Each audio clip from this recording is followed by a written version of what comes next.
প্রিয় শিক্ষার্থীবৃন্দ, আজকে আসবো পরিসংখ্যানে তোমরা কিভাবে সারণী তৈরি করবে। যেমন 1 নম্বর আমরা যদি গণসংখ্যা নিবেশন সারণী তৈরি করি, গণসংখ্যা নিবেশন সারণী।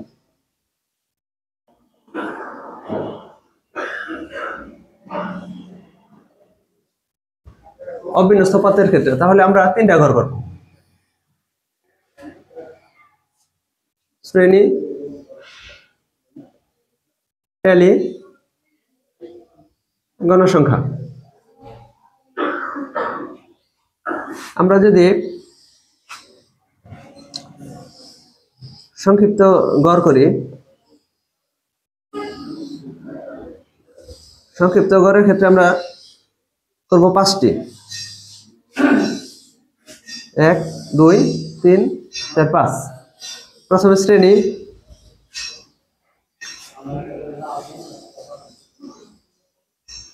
তারপর মধ্যমান, তারপর গণসংখ্যা, বিচ্যুতি, y সমান xi minus a by h আর হলো fi dy। গণসংখ্যা fi দ্বারা প্রকাশ করে।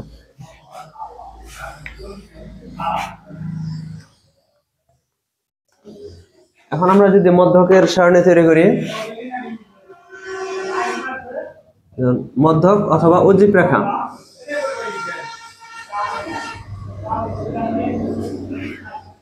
উজ্জীব রেখা, তাহলে আমরা 3টি ঘর করব।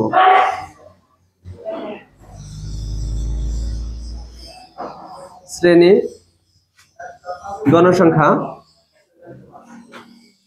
ক্রমযোজিত গণসংখ্যা।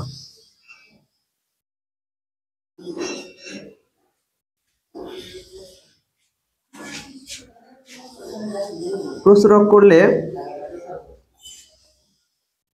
শুধু শ্রেণী আর গণসংখ্যা,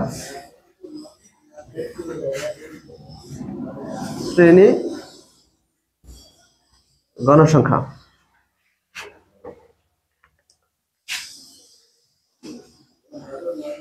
যদি আমরা আয়তলেখ করি, এখন আমরা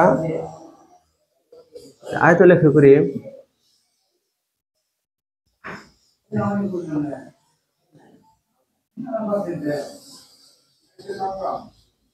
শ্রেণী, অবিচ্ছিন্ন শ্রেণী,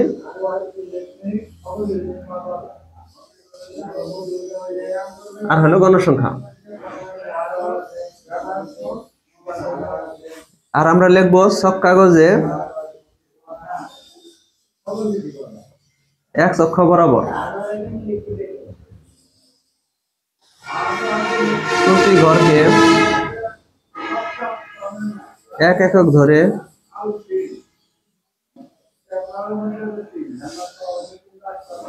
অবিচ্ছিন্ন শ্রেণী এবং y অক্ষ বরাবর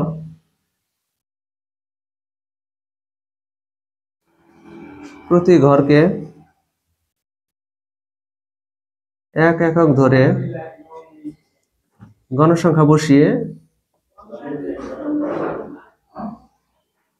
আয়তলেখ অঙ্কন করি। আবার যদি আমরা বহুভুজ করি, 5 নাম্বার, যদি আমরা বহুভুজ করি, আমরা শুধু এখানে দেব মধ্যমান। আর লেখার সময় ছক কাগজে x অক্ষ বরাবর প্রতি ঘরকে 1 একক ধরে অবিচ্ছিন্ন শ্রেণীর পরিবর্তে আমরা লিখবো এখানে মধ্যমান। এভাবে আমরা ছক করতে পারি।